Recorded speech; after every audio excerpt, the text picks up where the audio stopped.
Thank you so much for your invitation, and for especially thanks to Michael Landwehr, who's worked so hard to get me here and has been so encouraging. And if it weren't for him, I wouldn't be standing here today. So thank you, and thank you all for your invitation. Michael gave you quite a good introduction to the history of how I became involved in this field of study and what led me to write the book. But briefly, I've had the kind of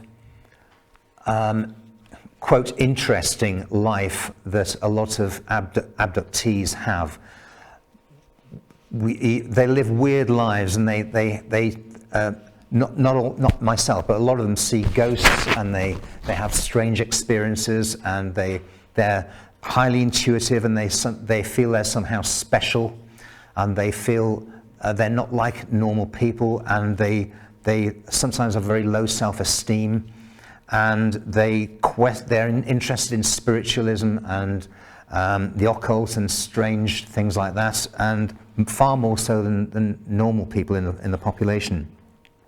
They'd never really understand if there's any connection with the UFO and abduction subject, but I myself became convinced in 2007, which is quite late in life. I was 51 years old, that the alien abduction phenomenon was happening in my life. That was responsible for all this weirdness. And I voraciously read all the books by Bud Hopkins, all the books by Dr. David Jacobs and John Mack and Raymond Fowler, probably about 80 to 100 different published works on the alien abduction phenomenon between 2007 and 2009. And that led me on a 15-year quest to meet as many researchers as possible who really looked into this subject seriously. And I got to know during that period Bud Hopkins extremely well. But personally, I spent a lot of time with him one-on-one. And I worked with Dr. David Jacobs on memory recovery between 2009 and 2016, since which time he's retired from the field. And I've met a lot of people involved in this field of study. And it was only in 2022, as I think Michael touched on, that I actually decided to write it all down.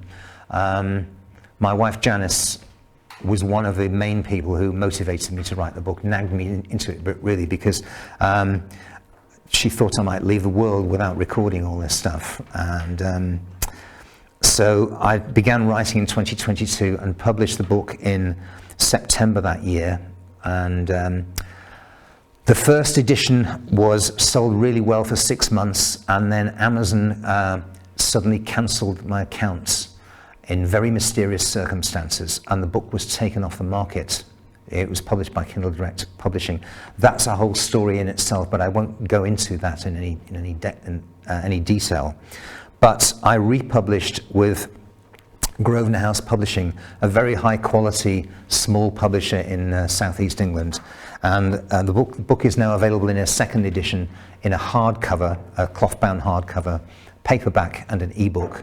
Unfortunately, there are no non-English translations as yet, because for a subject like this, with the size of the market, getting translations done, the first one I'd probably do is into Spanish, because that's probably the largest non-English speaking market that's interested in this subject in Latin America. But there are none. So the book is in English only at the moment, and we are selling them today after this presentation. So I will concentrate on the ubiquity of witness testimony recorded by researchers over the years, which means we can be fairly certain about some things with a very high degree of certainty, and also the forensic and scientific evidence for the reality of the phenomenon. This includes things like implants and analysis of things recovered from abduction events and so forth. All this is detailed in the book, and there are 60 pages of detailed appendices about implant analysis and so forth. So that's what we concentrate on today. Why do we call it a program? I know you notice the subtitle of the book is the Intergenerational Abduction Program Explored. And all of those words are important in conveying what this thing is. It's intergenerational, it's a program, and it features abducting human beings. When the first cases were reported in late 1950s and early 1960s, if you've all fairly acquainted with the historic literature of this field, you probably know about the Antonio Villas-Boas case and the Hill case and such cases from the 1960s. Does anybody not know about those? Right. Okay. Thank you. They were, without going into too much detail, there were abduction cases where the abductees had a verified sighting of an unidentified flying object and were taken into the unidentified flying object and had procedures done to them. And in the Hill case and other cases from that period, they had an episode of missing time, usually 2 hours, that just completely disappeared from their lives, and they always have the feeling that something weird happened. And they all these early cases had either multiple witnesses or in the case of Villas-Boas, very serious medical and forensic consequences, like burns to the skin and so forth. When researchers began looking at these cases, they thought it was rare and opportunistic. Everybody was seeing flying saucers. Military pilots were flying, chasing them. People were filming and photographing them and seeing them all over the place. But reports of abductions were very rare, and it was considered after the early cases that they were rare and random. It was the curiosity model. These creatures, whoever they are, these aliens, must be curious. They're investigating to find out about us and to find out about our physiology. And the model which was used in the early days was capture and release, like we capture an animal, a wild animal that has never been seen before, never been found before, particularly in the early days of Western science. And you examine it and you look in its eyes and you maybe dissect it and you look at its physiology and so forth, and then you release it. And this was the model that seemed to fit what these extraterrestrials were doing, these abductors were doing. However, we no longer think that particular hypothesis fits the facts, because the accumulated evidence over time supports a different hypothesis.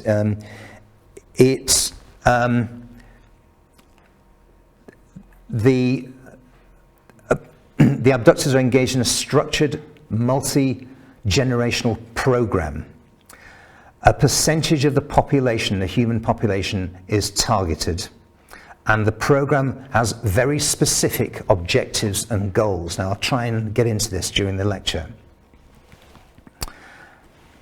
The key indicators as to why we know it's a program is the ubiquity of similar witness reports over time and distance. So that's, now we have thousands and thousands of individuals all over the world who've reported things. And the similarity of what they what they recall happens to them is so close that as we can be fairly certain that this is very widespread, and they always do the same things. Abductees report repeated events through life, so it's no longer believed that these are just one-off, that somebody is driving through New Hampshire and has a strange sighting view of a flying saucer, and then they have a weird experience with it and they have 2 hours of missing time. And after that, nothing strange ever happens in their lives. It's known now that they have repeated events through life, often as frequently as once every month or every few weeks, sometimes at wider space intervals. There's a strong intergenerational component which was not understood at all in the early days. Now it's understood that one of you, if you're an abductee having experiences, one of your parents and one of your grandparents in a direct line will have been an abductee, and it goes down the generations. We'll look into this in a bit more detail in a minute. And the medical examination that people describe has a unique focus. It's similar in some ways to a medical examination that a human doctor might undertake, but it's very different in other ways, and it has a very different emphases, physiological emphases. We'll get into that too. So, the ubiquity of similar witness reports over time and distance. What people happens to them?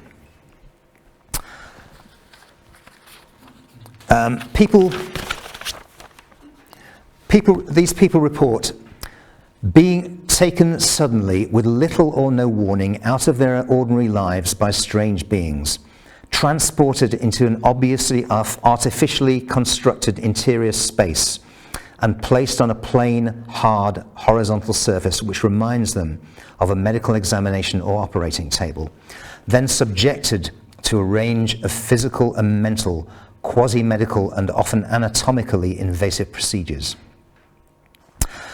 The examination room is fitted out with one or more rectangular tables with smooth rounded corners, large enough to accommodate the tallest human. Sometimes the room contains a single table, more often a few more, and occasionally, in some rare cases, a great many of these tables are reported inside a very, very large interior space. The space has a high ceiling. No corners are ever described, but are rather the floor, the walls, and the ceiling smoothly blend into each other without any curves or straight edges. The space contains no color or decoration, no art or artistic design features. Everything is described as plain and neutral, strictly utilitarian. The predominant tones of everything are white and grey. Light is said to diffuse from somewhere to illuminate everything, but no light fittings are visible. The room lighting is, quote, just there. It kind of comes from the walls, unquote, is how abductees describe this effect. The person is then returned to her precise location immediately prior to the initiation of their abduction, where almost all of them promptly forget everything that happened and retain only bewilderment at having 2 hours or more of missing time, of which they can recall nothing except a nagging, uncomfortable feeling that something weird happened.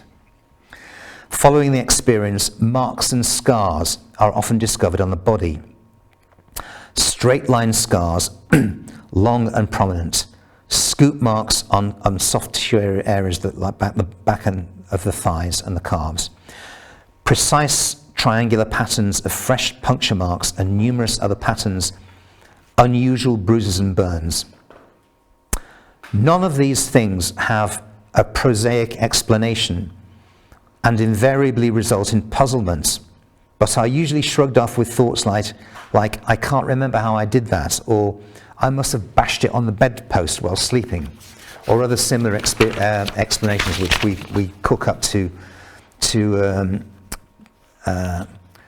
explain things to ourselves when something very unexplainable happens.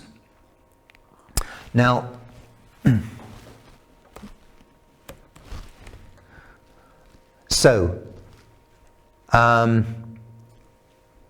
the beings encountered.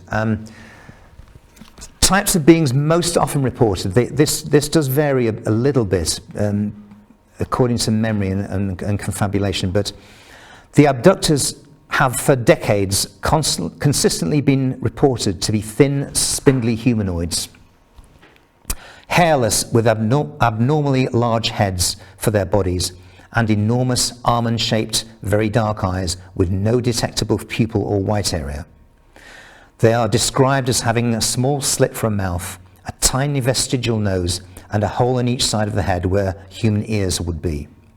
They are usually reported to appear as one of two types, short and tall, but otherwise near identical.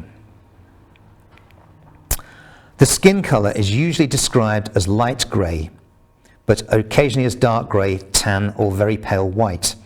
In the famous Kelly Cahill abduction near Melbourne, Australia in 1993, the creatures were reported to be black, though otherwise with identical body morphology as the most common greys. The taller beings are relatively taller than the shorter ones. In fact, we can skip ahead to a few slides. I'll show you. Do any of you know who this guy is?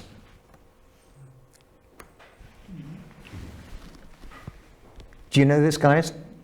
Yeah? Excellent. The one on your left is Whitley Strieber, and the one on your right is standing in front of you.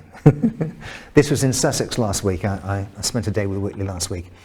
In 1987, Whitley Strieber wrote and produced a book called Communion, which sold over 2 million copies worldwide and was translated into 28 languages.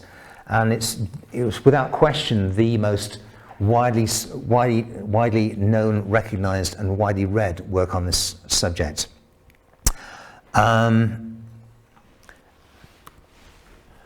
That's the cover, which some of you will be familiar with.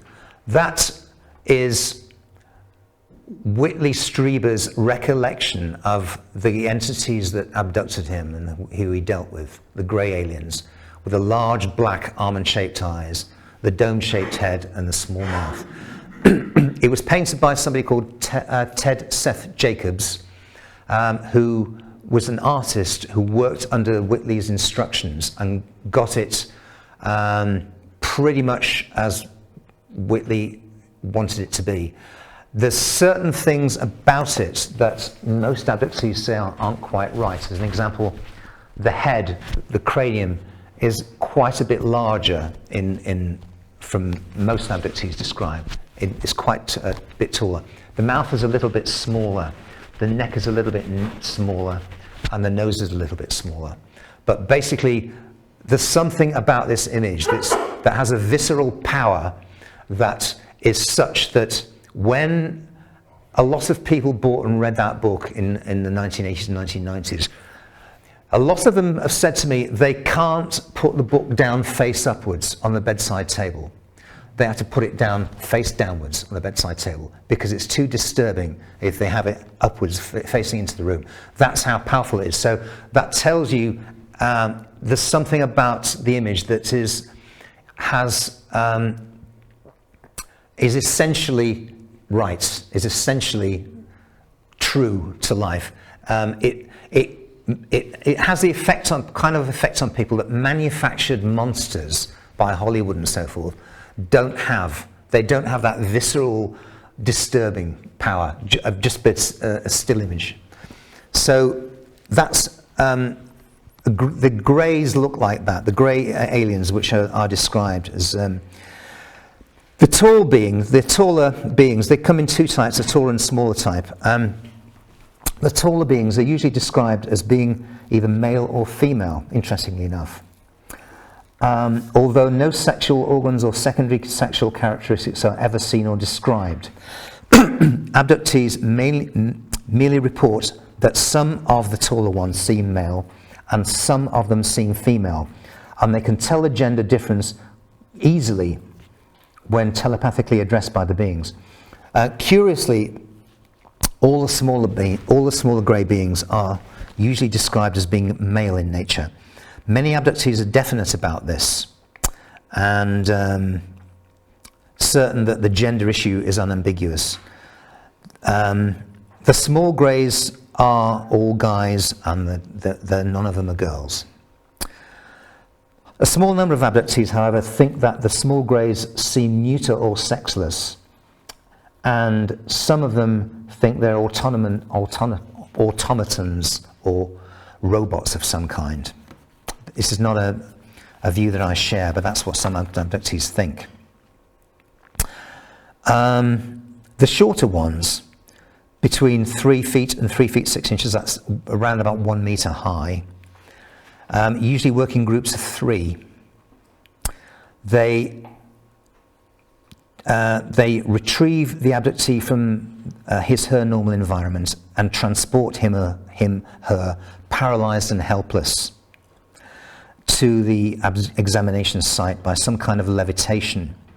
Many of these people report being pulled up a beam of light to a large stationary object, a UFO, which they are able to clearly describe as they approach it, and often recall seeing the rooftops of their neighborhood buildings below as they ascend. On arrival, the beings sometimes assist the abductees removing their clothing, including jewelry and wristwatches or anything else worn in a waiting area. The person is then escorted naked to what seems to be an examination room, which we already discussed. So we can go back a bit. So the small greys and tall greys, these types, the small greys deal in groups of 3 with the abductee, and they retrieve him and take him back or her back, and they walk them around the inside the craft, and they do basic medical examination, which we'll talk on in a minute. The tall greys do very specific and very complex medical procedures. A lot of these involve gynecological procedures for female abductees, and also they involve, for all abductees, a deep mind scan where they look deep into the abductee's eyes from about a centimetre away and lock into the optic nerve and cause changes to the memory, the mind and the memory. So that's what the tall greys do. They have completely different functions. It makes you think they might be engineered, doesn't it, to do those things. Also, reptilians are described sometimes. They've been described for decades and probably centuries, actually. They're sometimes involved in the abductions, and we may get into what they're doing there, what they are, what these creatures are, what they're doing here.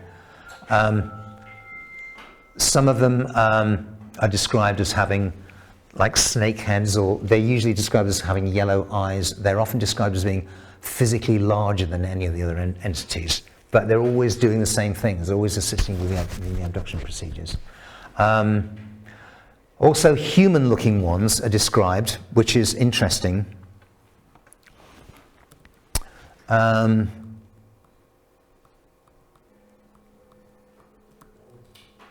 Sorry. Let's go back. And also, these creatures are described. They're not the grey aliens. They're some completely different. They're sometimes called. It looks like a big praying mantis, and they're described as having the strongest mental control of the abductee, and being able to invade the thoughts of the abductees without any apparent effort. And they're always reported. Generally, only one is reported to be present in any event. Whereas with the grey aliens, you sometimes find a few. And they're about 2.5 meters tall, and they walk with a stoop, and they're really skinny. This image is a very good representation of one in some respects, but it's the reality is they look more insect-like, and they don't have a mammalian muscular structure in the arms and shoulders like this one seems to do. That's artistic license. The real creatures are much more insect-like, and they're very, very thin, reed-like, like a praying mantis. They have a thin, straight body. They're also described, but not so much. So now, abductees, the human-looking ones, yeah. Also described are human-looking ones like this. She's a human-looking one. This is drawn by a guy called Steve Aspin, who was trying to recall an incident that happened to him in 2016. They look absolutely identical to a normal human. They're not all good-looking. They come in a variety of shapes and sizes, a variety of hair color. Sometimes, for many years in the 1980s, they were described as looking like a cross between grey aliens and humans.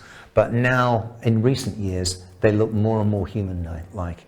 And there's some evidence to suggest that they might be living among us, you know, which is a whole different area, which I don't go into in the book in the detail that some researchers do, but I do introduce the subject. So they also communicate telepathically only, and they can exercise some mental control over their human subjects, particularly when there's more than one of them, when there's 3 or 4 of them. They can completely control the human, just by the mental mind control. One of them on its own has a diluted mental capability, but they can still do it. They can still make humans think certain things, diffuse aggression in humans, put ideas into their minds, so they can basically control everything abductees see and think. So they're the main entities people describe in the abductions. Abductees report repeated events throughout life, but many report having a trigger event which initiates the memories. What happens with an abductee is as I said in my introduction, people think they've had weird lives and they really can't make sense of it, and they're not normal, they're not like normal people, and they're really attracted to ESP and telepathy and occult work and magic and spiritualism and all these different areas, and parapsychology and so forth. Sometimes one of these people will say to you, but I think I was abducted by aliens when I was 22, or but I think I might have been abducted by aliens when I was 15. And this one event stands out in their lives as a trigger event. They don't put it together that they might have had more than one such incident. They just think they've had this one-off event. And this, we refer to this as a trigger event, which abductees, in some cases, triggers them to investigate the abduction subject, and they suddenly discover, when they start to inquire into it, that all of the description some researchers have put down about abductee life absolutely fits the life of this person completely. The person has had the trigger event. They discover that their life conforms to this pattern, that apparently all these people who think they've been abducted by aliens, they're all like me. They all have these strange things. We'll get into this near the end of the presentation as to what all these markers are for abductees, because they're very interesting. Okay. The intergenerational component is very important to the abductors. They communicate this to abductees. When I was 10 or 11 years old, don't remember exactly, it was 1967 or thereabouts, I remember having a nighttime abduction. I had no idea at the time that this was anything to do with alien life forms or extraterrestrials. I'd never heard of alien abductions in 1967. I was 10 years old. And I had no acquaintance at all with the phenomenon. But I knew these things were happening to me, and I just put it down to, it was something ancestral, something about the natural world, something weird that I had to put up with because I couldn't stop it. And I asked one of these abductors, one of the tall greys, isn't it, as it happens, why are you doing this to me? Why am I singled out? Why does everybody go through this, or only some people, or it's not just me, is it? And he said to me, telepathically, because that's how they talk to you, he said to me, oh, it's because of your mother and your grandmother, and your great-grandmother, and you're next on the line. And he just turned his back and carried on with what he was doing. And that, I could make no sense of that at all in 1967. Next time I met my grandmother, which was about 3 months after this nighttime exchange, I asked her, when we were alone together one day, about these weird experiences, these weird creatures that surrounded me at night, and they transported me to this place and interfered with me and stuck needles in me and so forth. And she just said, "Oh, Steve, they're just the pixies. The pixies. They'll always bring you back. Don't worry." So she had cloaked it in the folklore of the region that she grew up in. You know, where she was born in 1908. She left school at 14. She went to work and she got married and had kids, and she was not much of a reader, and there was no television in those days, let alone the internet. There's nothing. She very rarely read books, and her world was quite small, but these kind of events, these kind of happenings, she just interpreted as part of folklore. And I think a lot of abductees in the 20th century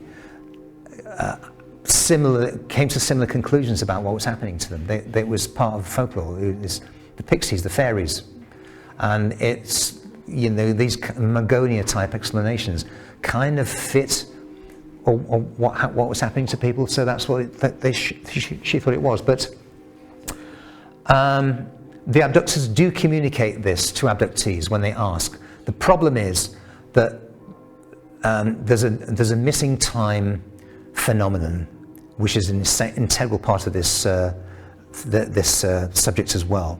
And most people just forget they've had this conversation, or it gets really buried in the memory, and they kind of remember something about that, but they just don't make any sense of it. But they communicate. Two abductees are aware and have trained themselves to remember, and have joined up with others of like mind. They do communicate this to them, definitely, that this is an intergenerational phenomenon.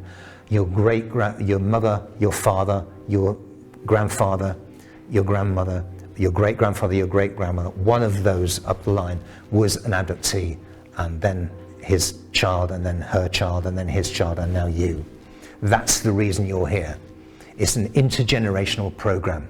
And the aliens are very definite about this, and they have no qualms about admitting it to abductees.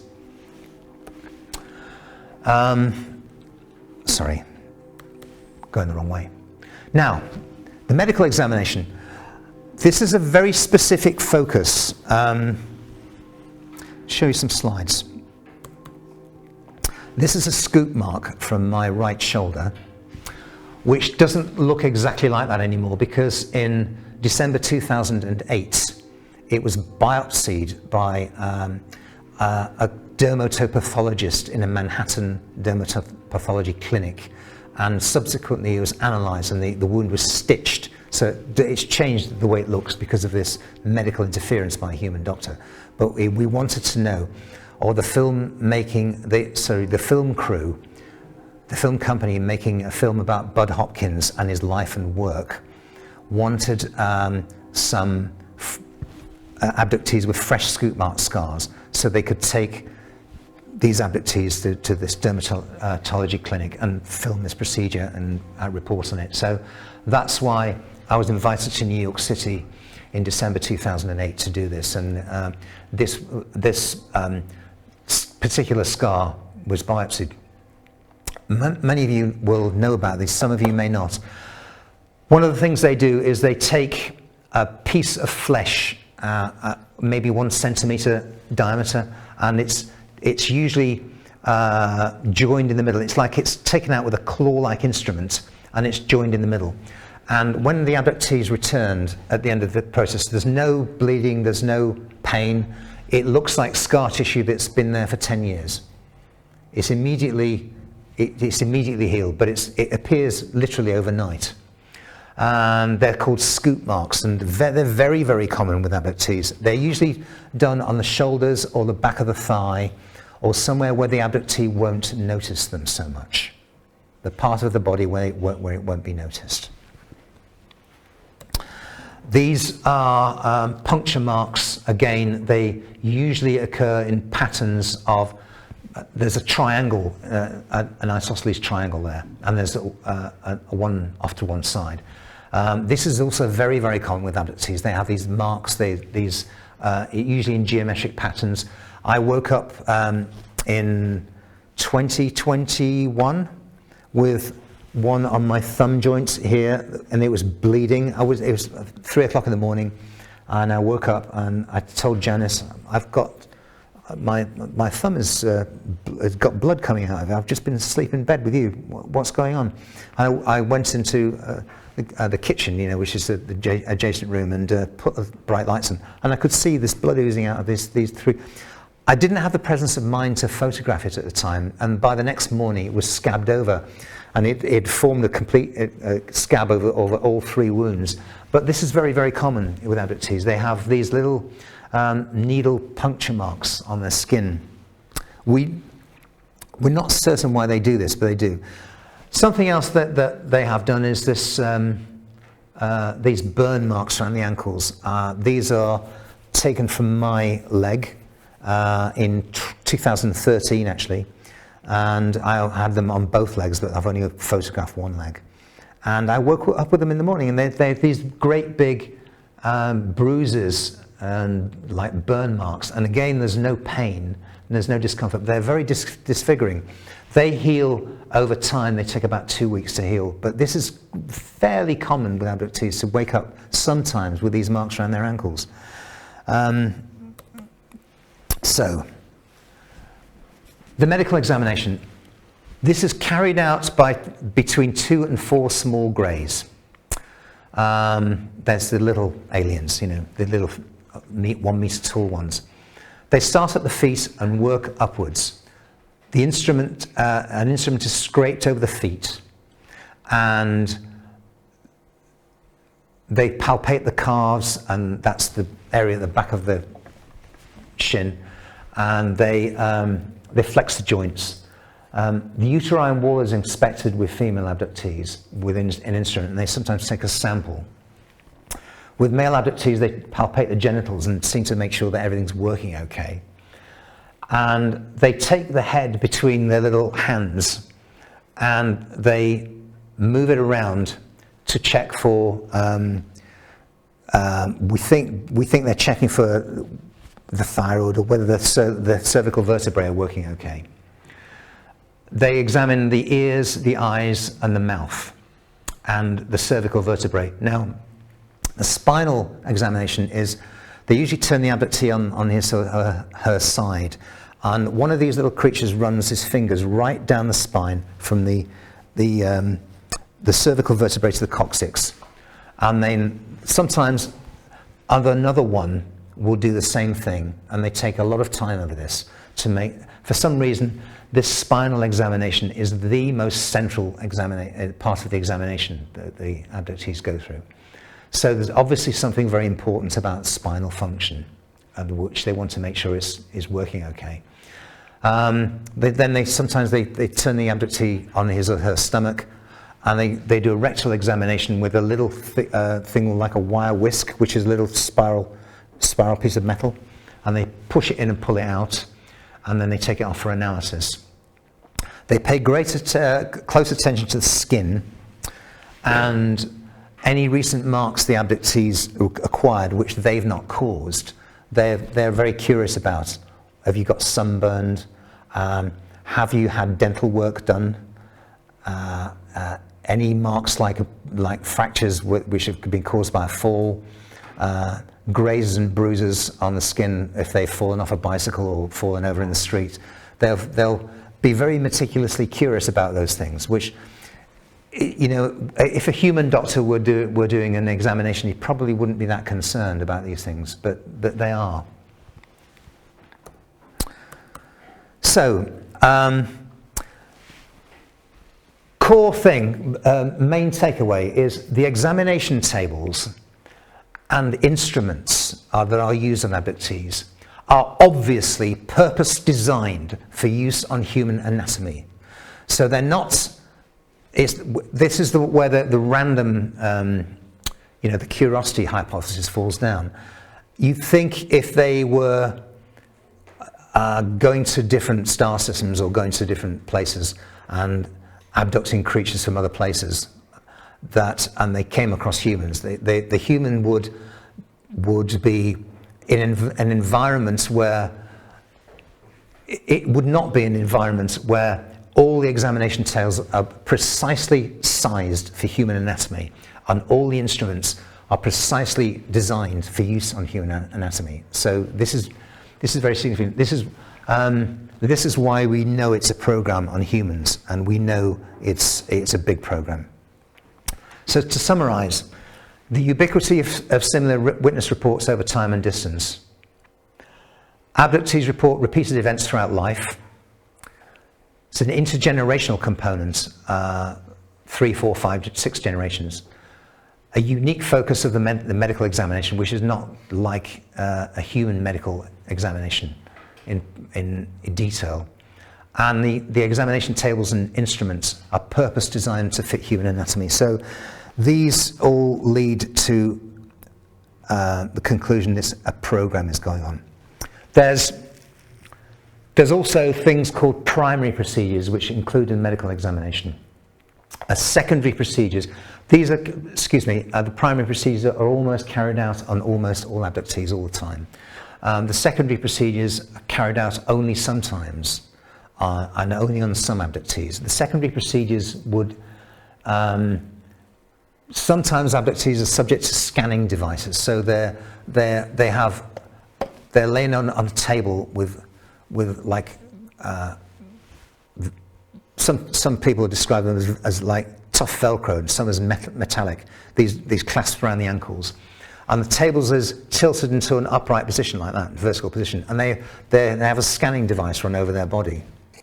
And this doesn't happen to all abductees, and it doesn't happen all the time, but it does. It's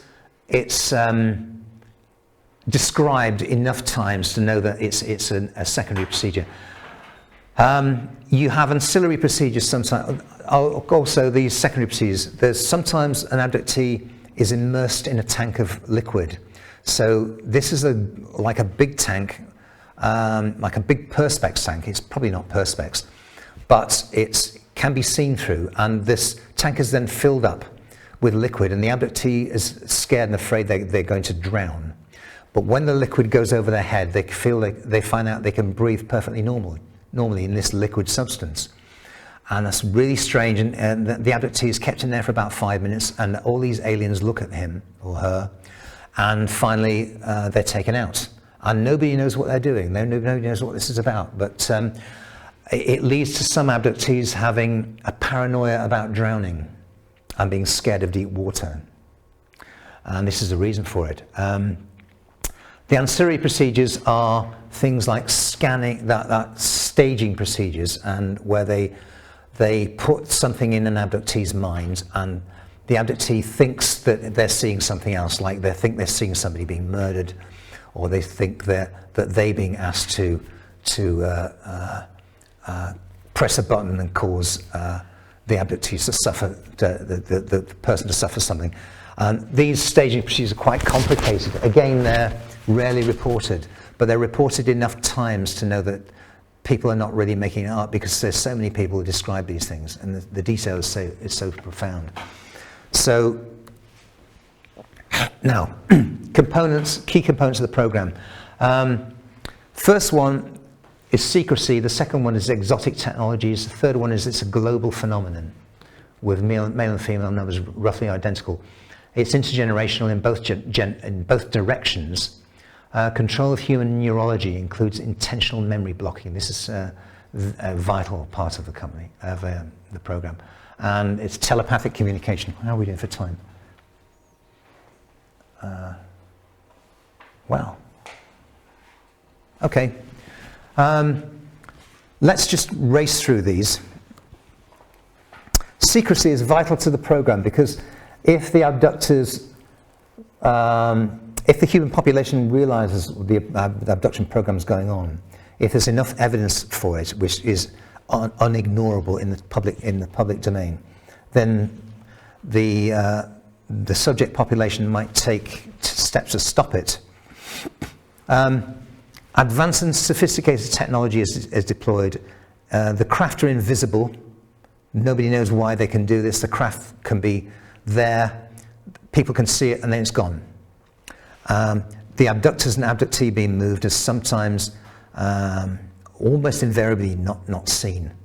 And we don't know how they do this, but they do it. The exotic technologies include levitation.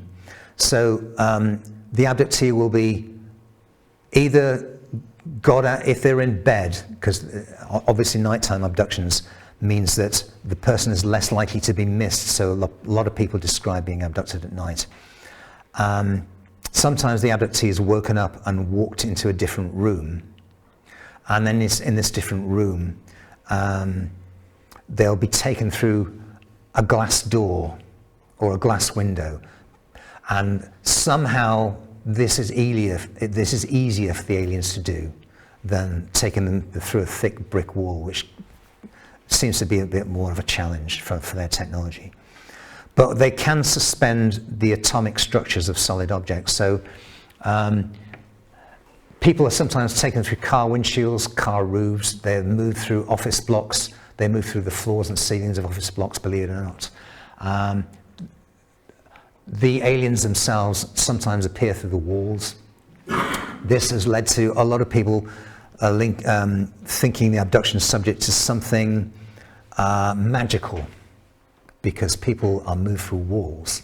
It's got to be magical.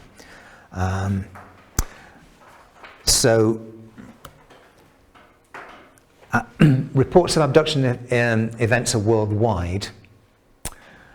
There's no jurisdiction on Earth, we think, where there's not abductees. People like Dave Jacobs was studying this subject for 20 years and 25 years actually, 28 years or so. He's had letters from thousands and thousands and thousands and thousands of people from all over the world, and email messages in recent years. And he's had them from literally everywhere. You can't imagine the places that people write to him, including from Germany, by the way. A number of people written to David Jacobs from Germany about their abduction experiences. Male and female numbers seem identical. Sometimes it will skip a generation, like, in my case, it was my mother, my grandmother, and my great-grandmother, and now it's me. I don't know why. I've got a sister. She doesn't seem to be involved in this at all. So, but overall, the abduction population is male and female, in identical numbers of males and females. What people report happens to them is very consistent. Every abductee has at least one parent, or sometimes both in the program. Every abductee with progeny will have at least one child, and sometimes more than one in the program. This is a vital element of the program, and it's planned in from the start, and there's a reason for it.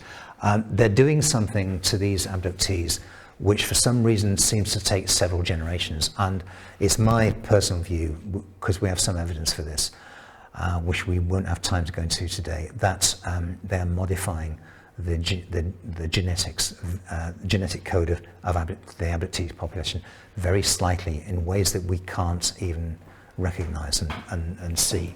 But there's a lot of evidence that they might be doing that. Now, what about a paternity issue? Say you have a normal woman who's not in the abduction program and has no relatives in the abduction program.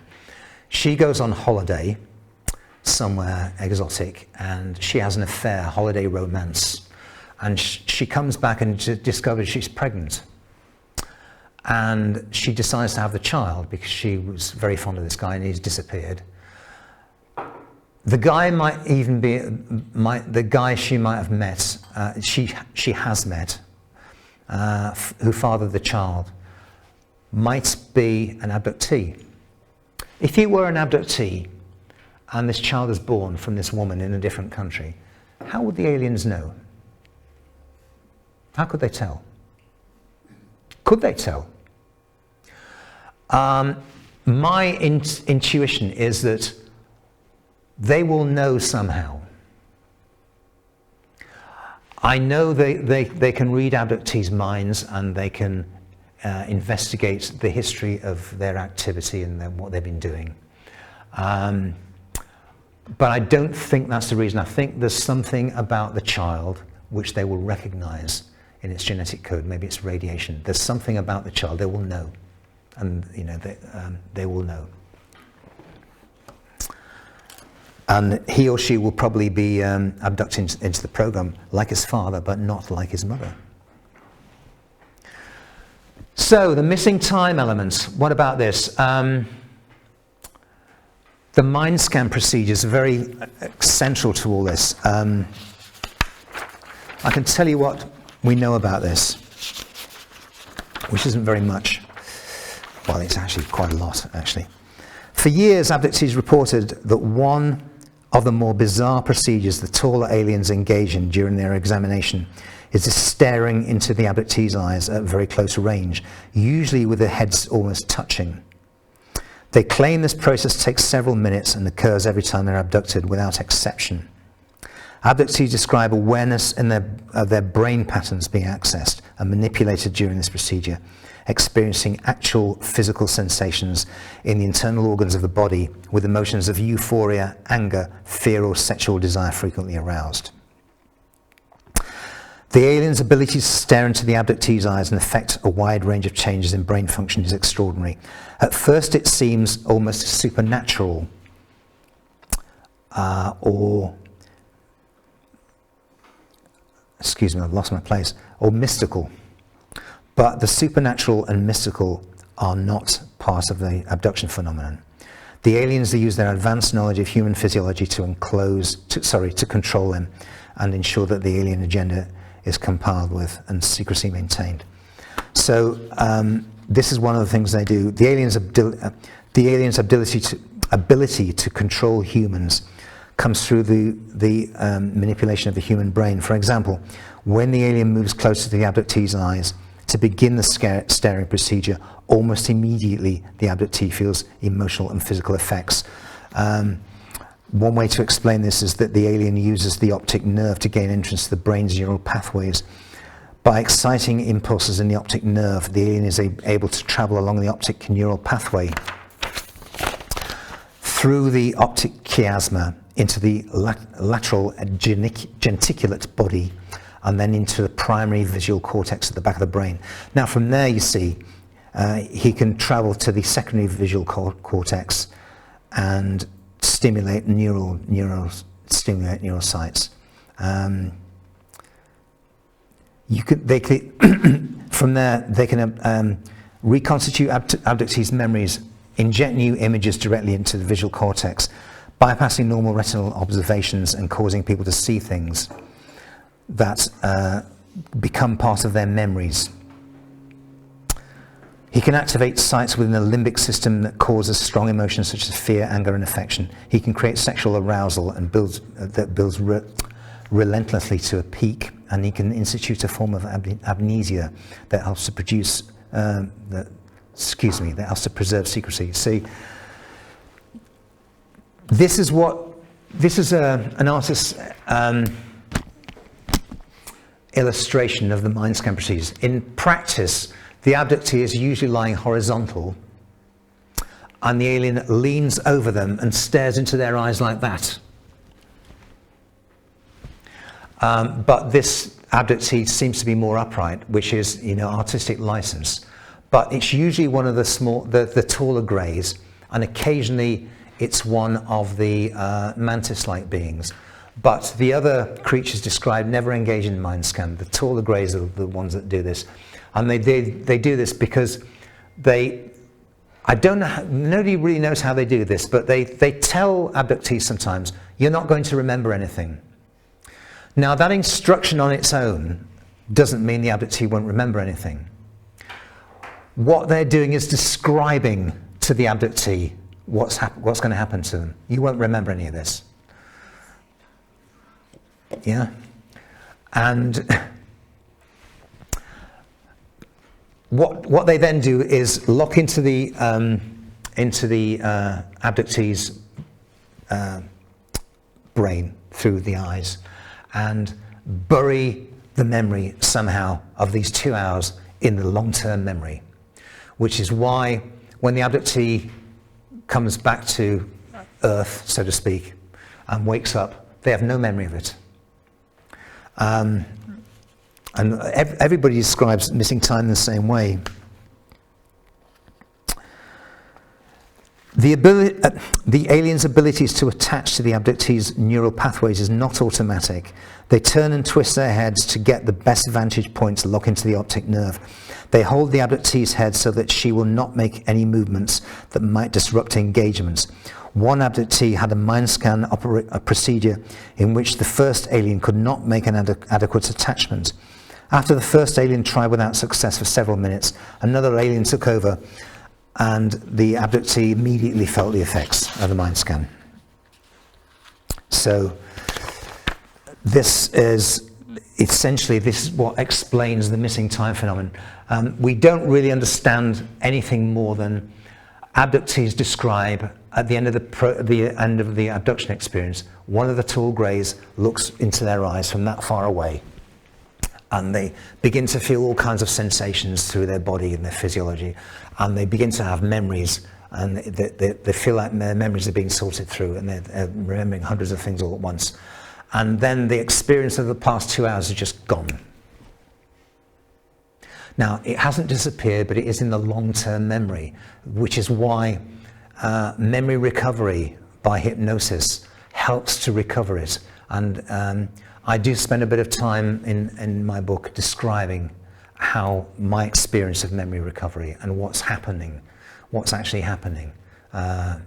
It takes, very briefly, it can take 4 or 5 or 6 weeks for a memory to emerge from the mind, from my memory anyway. It doesn't happen during the session you're talking to the hypnotist, it happens weeks later. There was one time when I was in Vietnam in 2006 at Christmas, or in December in 2006, watching the sun go down in Ha Long Bay. And I suddenly had the emergence of a vivid childhood memory. And I wasn't even thinking about the abduction subject at all. Sorry, it's in 2007, not 2006, so very important, 2007. I wasn't even thinking about the alien abduction subject. And I had this vivid memory of what these things happened to me as a child. And I remembered the place I was taken from, the house we were living in, what was on the shelves, what was in the room, which I'd completely forgotten about. I remembered going through the window with a sickening feeling of motion. And I remembered the greys around me, and I remembered it's so visceral and so powerful. I was shaking, standing on the quayside of Ha Long Bay at the sunset. Several weeks earlier, I'd had 2 memory recovery sessions with a British hypnotherapist, qualified hypnotherapist who was working in the National Health Service, and we tried to look into 1 or 2 of these childhood memories. And I just tried to recall, and really couldn't remember anything. And you think, when this happens, you think you're no good at this. The hypnosis doesn't work for you. Hypnosis, some people describe, you go for hypnosis to recover your memories. But with me, I was thinking, no, it didn't work. But 6 weeks later, this happened. So it eventually came out and emerged after all those weeks. And it sometimes takes that long to work its way up to conscious memory. And this is how it is, certainly with me and with a lot of other abductees as well. The memories are buried so deeply by this process that they take a while to dig out, and they take a while to emerge. And once you turn the taps on and the water keeps running, and it keeps running and running, and it gets easier and easier to recall. So, telepathic communication is always reported by all abductees in all circumstances. The aliens don't appear to have a larynx or a voice box. They don't appear to speak. The mouths never seem to open, so we don't think they ingest food or breathe air, surprisingly. The chest is really thin. There's never any reports from an abductee that a grey alien they feel its breath on their face, or they see its chest moving. They're just, the mouths are vestigial. So they talk to you telepathically, and when they're talking to you, you actually hear the voice in your head, and it's really distinctive. And it's conditioned and restricted by distance. So if the alien walks 20 or 30 meters away from you, you don't hear it so much. The voice actually fades, like it does with sound. Oddly, with telepathy, it's the same. So all abductees report this all the time, that they're talked to in their mind telepathically. And it seems the aliens can immediately turn on this facility because of the neurology involved. They can immediately turn it on. And one of the things that abductees also describe is when the aliens talk to each other, they can overhear, they can listen in if they're close enough. And one abductee, a German lady I know, said they were talking about me between them as to what they should do about this particular thing, and they didn't realize I was listening to them. The reason why she could hear them is because they had opened a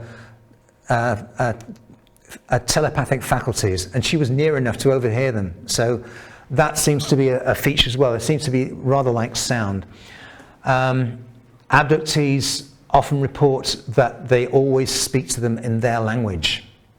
So somebody who speaks Swahili and only understands Swahili will be spoken to in Swahili by the aliens.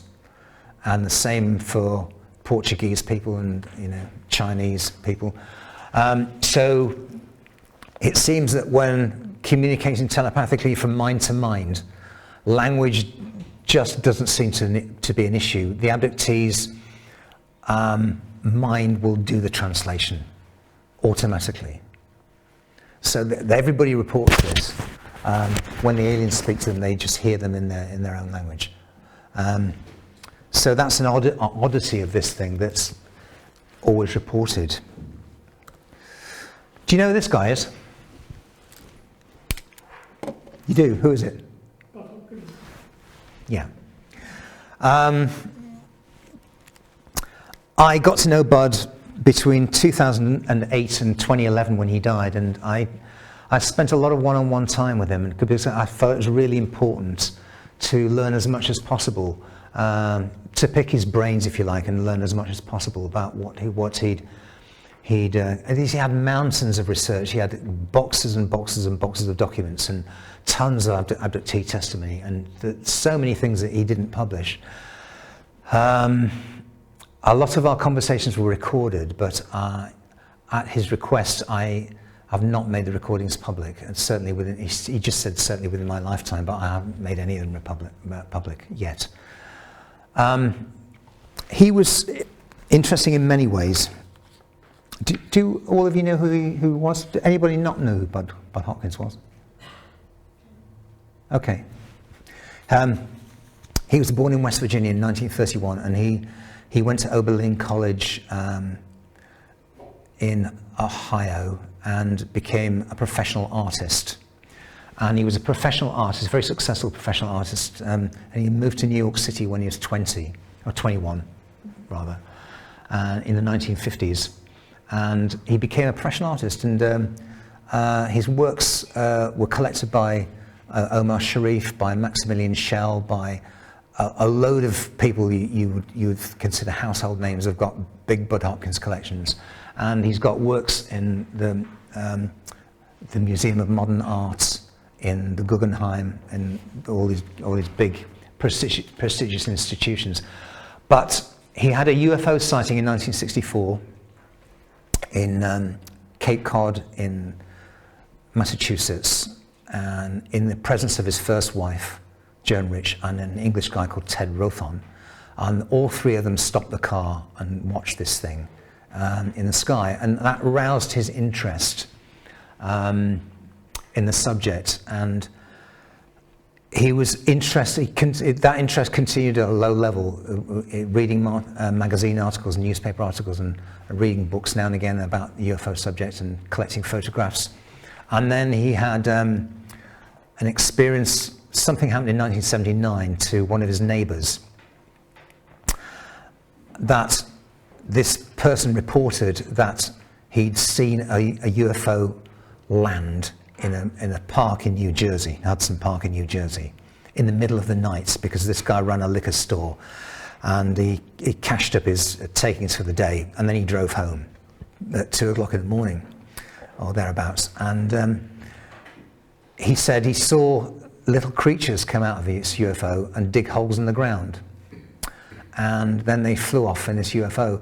Now, Bud Hopkins and Ted Blocher investigated this incident, and they went to Hudson Park with this witness, where he showed them where this craft had landed, and sure enough, the ground was changed, and the little holes dug in the ground had been filled in by the groundsman, but they were exactly where the witness claimed they were. And the investigation included interviewing some night watchmen at an apartment block who testified to a screaming, whining sound at 2:30 in the morning when the flying saucer took off from the park. And one of the panes of glass, thick panes of glass in this apartment building complex, was cracked from top to bottom by this noise. So he wrote up this article and submitted it into as a feature in the Village Voice, which is the magazine for the local arts community in Manhattan at the time. And a few months later, Cosmopolitan magazine, which was quite a large circulation women's magazine from the 1970s through 1980s, Cosmopolitan magazine bought it and published it. Bud said they published it between two other articles. One was about how to have an orgasm, and the other one was what to wear on your first date. And his article was sandwiched between those two articles. So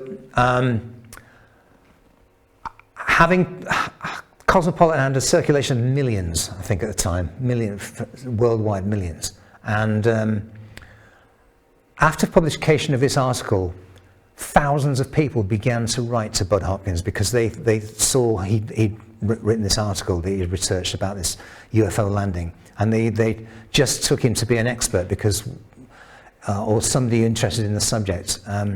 So they wrote letters to him, but in the thousand, he had piles and piles and piles and piles of letters. This is before the days of the internet, when people actually wrote letters and posted them in the mail.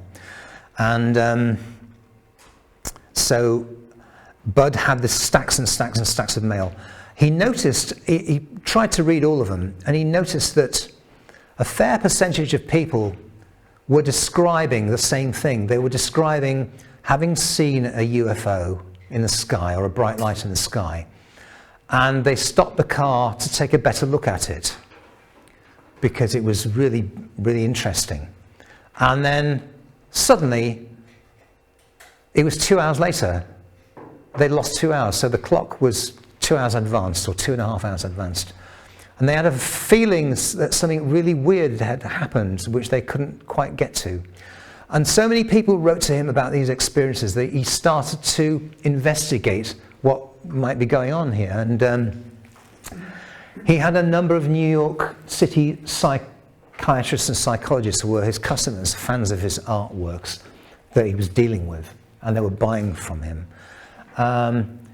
And he phoned some of these people up, and the ones that lived in New York City, the New York City area that were local, were invited to come to Bud's place, and he interviewed them. And there were two psychiatrists mainly who were interested in this subject. They started to interview, they started to hypnotize and regress these people. And that's how the first abduction stories that could be connected together as originating from the same type of phenomenon, the same kind of descriptions, were assembled, because Bud had all these cases and all these people and a couple of psychiatrists working on them, purely from this Cosmopolitan magazine article that had initiated it. And so he wrote a book called Missing Time in 1982, which became a New York Times bestseller. And then he followed up with another book in 1987 called Intruders, which was also a bestseller and made into a Hollywood movie. So he became the voice of the abduction research community, if there was such a thing. And he became a kind of expert on it. And he'd dealt with hundreds and hundreds of abductees over the years. So, and he introduced a lot of people like the Harvard psychiatrist John Mack into the field. So, excuse me.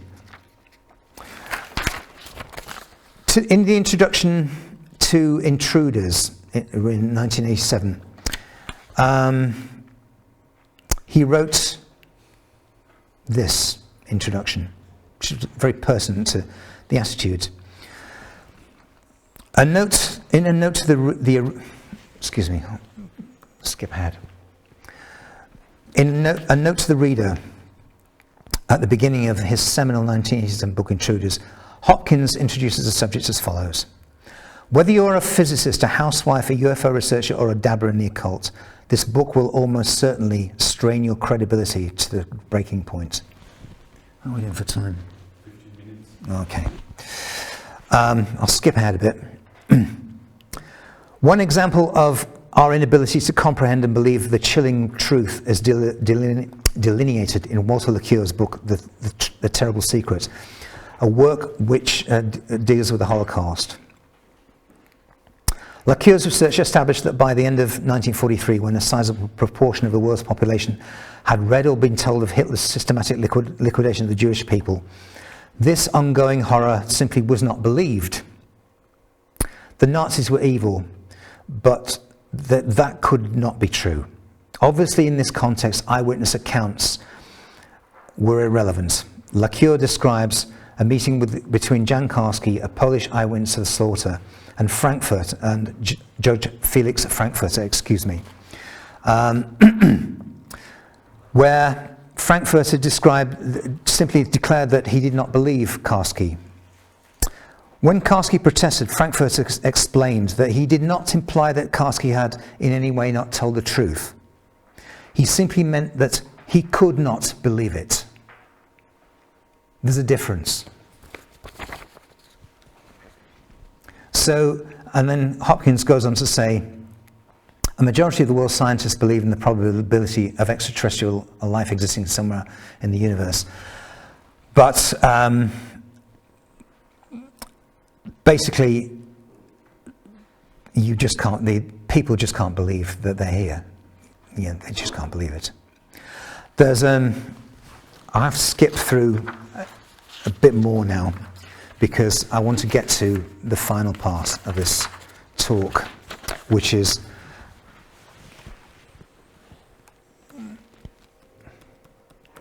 do you know who this guy was? John Mack. Exactly right, yeah. Steht drunter. Yes. Thank you. Steht unter. So, Max said the 5 indicators why this can't have a psychiatric cause: the consistency of the reports, physical scars and witness-backed reports of absence, accounts from children too young for delusional psychiatric syndromes, and association with witness UFOs. Lack of consistent psychopathy. So this is a psychiatrist's assessment of why this can't be in the imagination. There's too much physical evidence for it, you know. Furthermore, a psychiatric cause is unlikely because abductees exhibit the appropriate self-doubt which accompanies real experience outside what the subjects themselves and society as a whole considers as even possible. So he summarizes that very well. Now, abductees are sometimes told they're one of the chosen ones. How do you discover you're one of the chosen ones? People experience periods of missing time. They experience the stretch of road issue is when an abductee won't go down that stretch of road because they know something weird happened there years ago, and they're filled with fear and terror if they ever drive down that stretch of road, so they go miles around to avoid it.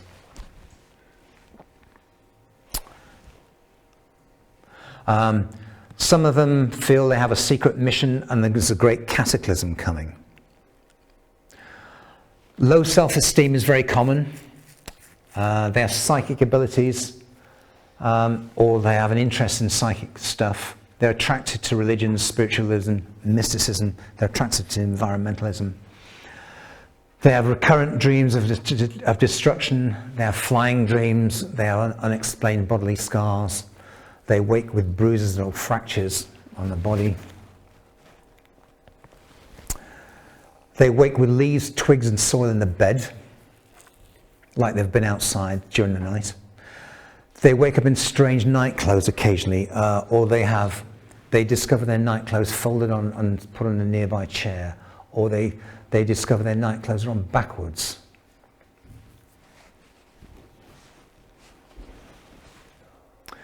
Jewelry's missing. Some of them discover they've been locked out of their home in the middle of the night, and they don't know how they got there. They have UFO sightings. They have compulsive fascination with or aversion to UFOs. They see flashing orbs of light in the home. They have an oppressive feeling of being moved. Sorry, I'm just feeling a little bit dizzy. I don't know why. Yeah. Shall we open the window a little bit? Yeah, I don't know what it is. Take a sip of water.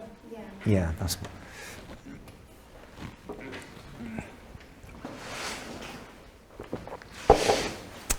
Oh, that's better.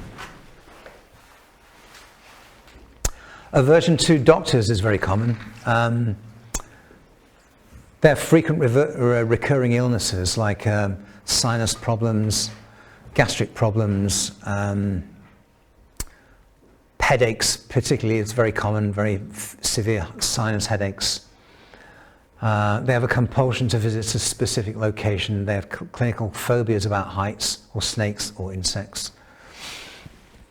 These are delineated in the book in some detail.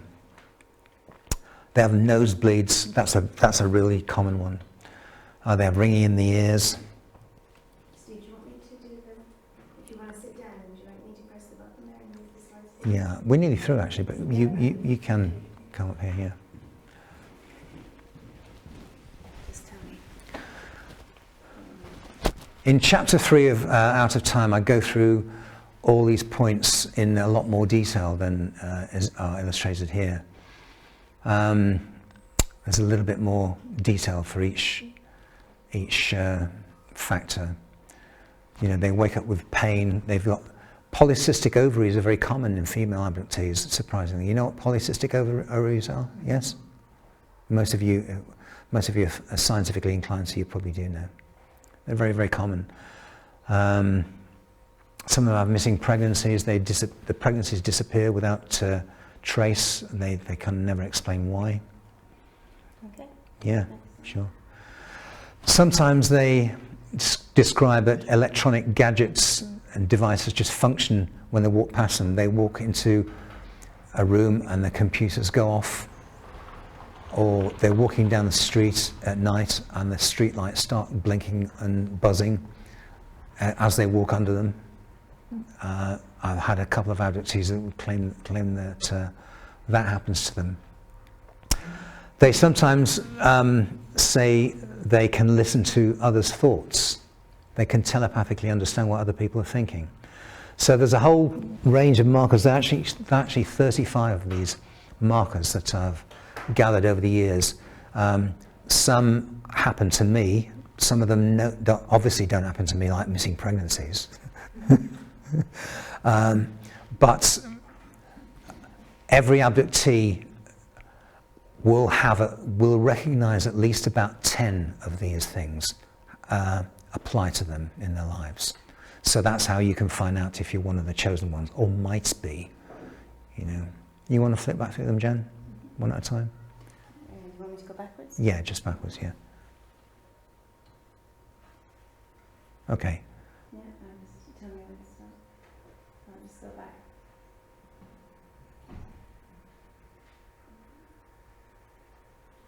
Okay.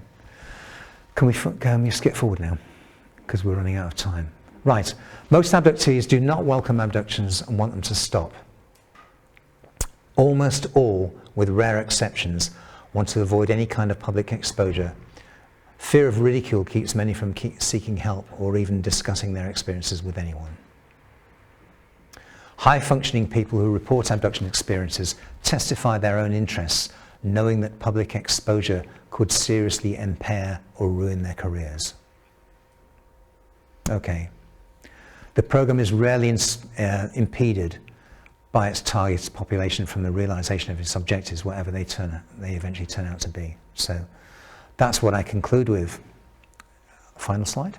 Thank you. The book, we've got some copies of. Can you just bring me a paperback and a hardcover? Thanks. Maybe we have to give some time for discussion. Yes. Yeah? First, I want to thank you very much. Thanks. I explained to a couple of people earlier on, this is the first time that I've presented on this subject, and I was uncertain as to the time. I didn't want to have too little to say or too much, and I think I could have done with more time. But I hope it made sense and gave you a flavour of the depth of this subject and its essential parameters, like the intergenerational nature of the programme and the ubiquity of abductee testimony. So, discussions, Mike?